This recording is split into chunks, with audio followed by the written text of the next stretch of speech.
Russian President Vladimir Putin has ordered his country's weapons producers to step up their game.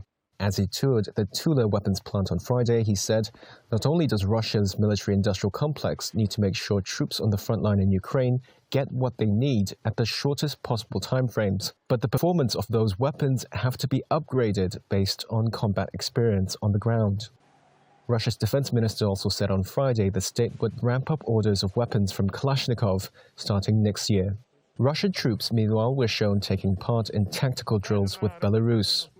As what Putin calls a special military operation in Ukraine neared the 11th month, Putin said the Russian army needs to learn from its problems in Ukraine and conceded his mobilization campaign did not go as planned. He pledged no limits on spending now to help his army win the war. US officials say Russia has lost or abandoned significant amounts of military equipment, suffered tens of thousands of deaths, while ceding half the territory it initially seized. However, the Kremlin's mouthpiece offered a different assessment on Friday.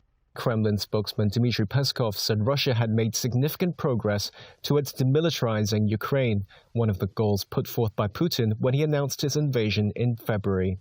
While the Russian president has for months described the invasion as a special military operation, his critics now accuse him of breaking his own fake news law of calling the war by its name. A St. Petersburg politician called Nikita Yuferev caught on to Putin using the word war on Thursday in a press briefing and filed a legal challenge to hold Putin responsible for spreading fake news about the actions of the Russian army. Others who've publicly called the war a war in Russia faced harsh punishment of years in jail. Speaking to Reuters, Yuferev said he knew his legal challenge would go nowhere, but felt it was important to draw attention to the contradiction and injustice of laws that Putin adopts and signs, but which he himself doesn't observe.